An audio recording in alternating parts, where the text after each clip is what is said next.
From the KBIA Newsroom in Columbia, I'm Bella Zielinski. Catch and keep trout season begins next week. And as KBIA's Jono Edmondson reports, the Missouri Department of Conservation is asking anglers to help keep an invasive algae known as rock snot out of the state. Rock snot, or didymo, is an invasive algae that forms slimy and smooth mats on rocks, fish eggs, and fishing equipment, making it harder for fish to find food and often driving them from the area.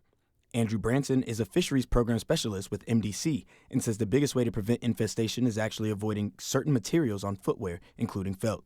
If you're walking in waters that have this algae, this invasive algae on it, that can get ground into that porous sole on your boot. Branson says there have been bans on porous-soled boots or waders for years, which has kept rock snot out of the state so far. I'm Jono Edmondson, KBIA News. U.S. Senator Josh Hawley plans to help an effort to repeal Missouri's constitutional protections for abortion rights.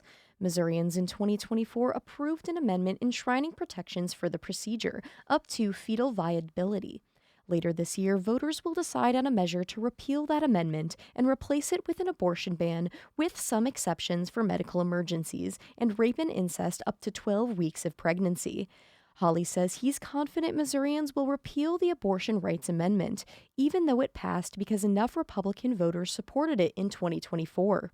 And I think we need to protect life. And I think this is a very common sense way to do it. Hawley and his wife Erin started a group called Love Life, which is aimed at advancing anti-abortion rights initiatives. A Jackson County Circuit Court heard closing arguments Friday in two cases challenging the constitutionality of Missouri's gerrymandered congressional map. As Savannah Holly Bates reports from Kansas City, many lawsuits are trying to overturn the map. The lawsuits argue that Missouri's new map violates residents' right to vote in compact and equally populated congressional districts. Asim Mulji is a lawyer for the plaintiffs, a group of Missouri voters. He says the Republican-created map harms urban and rural voters alike, who are lumped together in the new districts. This map that the legislature just passed, in addition to having a host of other issues, including errors in the bill itself, is actually in direct violation of a mandate of the Constitution to draw compact districts. Another lawsuit in Cole County could be decided any day now. It asks the court to suspend the new map until voters weigh in after a statewide campaign to put it on the ballot. I'm Savannah Holly Bates.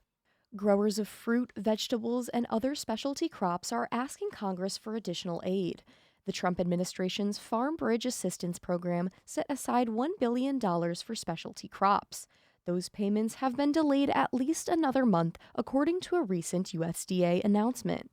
But specialty crop growers say they already know it's not enough. The industry is asking lawmakers for an additional $5 billion in aid this spring. A recent freeze affecting fruit growers in southern states could push Congress to provide more aid.